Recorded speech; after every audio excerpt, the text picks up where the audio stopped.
Paulo, hindi nagpatinag sa mga bashers. Pagmamahal kay Kimi, ipinaglandakan. I'm overheated, can hardly sleep at night, doing crazy dreaming. You're the reason why,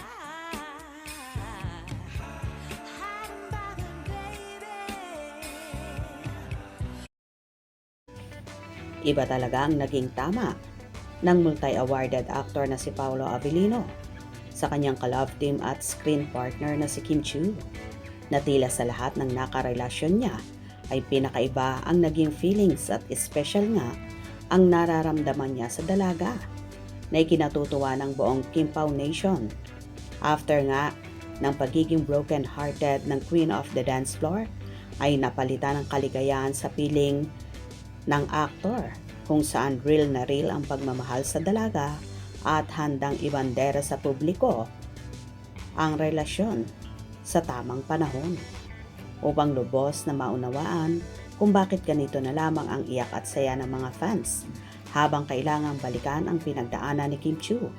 Hindi lingid sa kaalaman ng publiko ang pagsubok na hinarap ng Chinita Princess.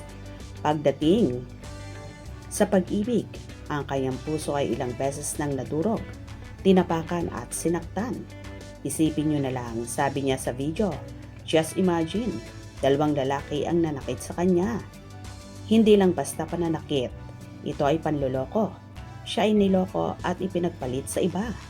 Ang sakit ng mapalitan, ang sakit ng maloko, ay mga sugat na mahirap hilumin. Idagdag pa rito ang mga isyu ng panloloko sa aspetong pinansyal, ang mga pagnanakaw di umano sa kanyang pinaghirapan. Lahat ng ito ay hinarap ni Kim na may tapang. Sa kabila ng bigat ng kanyang dinala, hindi siya nagtanim ng galit na magpapalason sa kanyang pagkatao. Ang sabi nga nila, kapag mabuti ang iyong puso, ibabalik sa iyo ito ng Panginoon. At ito na nga ang nangyayari ngayon. Ang lahat ng luha na pumatok noon ay pinalitan ng mga ngiti at kilig ngayon.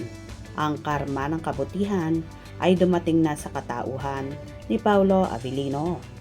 Sa gitna ng madilim na kasaysayan ng pag-ibig ni Kim, dumating si Paolo bilang isang liwanag. Siya ang kabaligtaran ng mga lalaking nanakit kay Kim noon. Kung ang iba ay naging dahilan ng kanyang pagluha dahil sa sakit, si Paolo ang naging dahilan ng kanyang pagluha dahil sa saya. Walang hanggang pasasalamat ang nararamdaman ng mga nagmamahal kay Kim dahil hindi nagpatinag si Paolo. Nananatili siyang consistent mula sa simula hanggang ngayon. Ipinapakita niya kay Kim Chiu na hindi lahat ng lalaki ay pare-pareho. Hindi niya iniwanan si Kim sa ere. Dinamayan niya ito sa lahat ng lungkot at saya. Noong mga panahong may pinagdadaanan si Kim, nandun si Paolo tahimik na sumusuporta, tahimik na nagmamahal. Kahit anong mangyari, ipinaramdam ni Paolo na hinding-hindi niya bababayaan si Kim. Ito ang klase ng pag-ibig na kailangan ni Kim.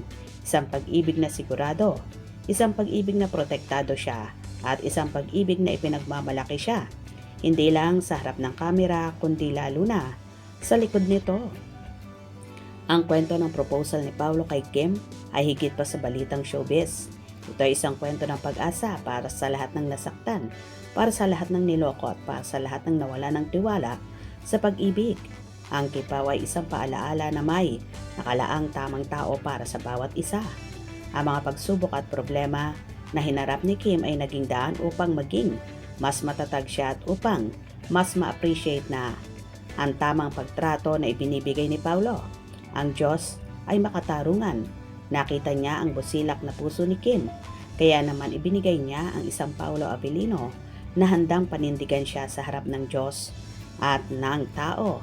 Sa huli ang mensahe ng simple, mahal namin kayo Kim Pao. Ang inyong kwento ay inspirasyon. Ang proposal na ito ay simula pa lamang ng isang bagong kabanata. Isang kabanata na wala ng manloloko, wala ng sakit, kundi puro pagmamahalan, respeto, at pagsasama habang buhay. Sa mga susunod na araw, Aabangan ng lahat ang pag-iisang dibdib. Ngunit sa ngayon sapat nang malaman sa wakas. Nahanap na ng ating prinsesa ang kanyang tunay na prinsipe at napatunayan ng prinsipe na siya ay karapat-dapat sa pag-ibig ng prinsesa. O di ba? Kita naman talaga kina Kim at Paolo kung gaano kasaya at very contented sa isa't isa na hindi pa man umaamin sa publiko. Pero sure ball at obvious na may malalim na silang connection. Hope you enjoy. Please subscribe for more info.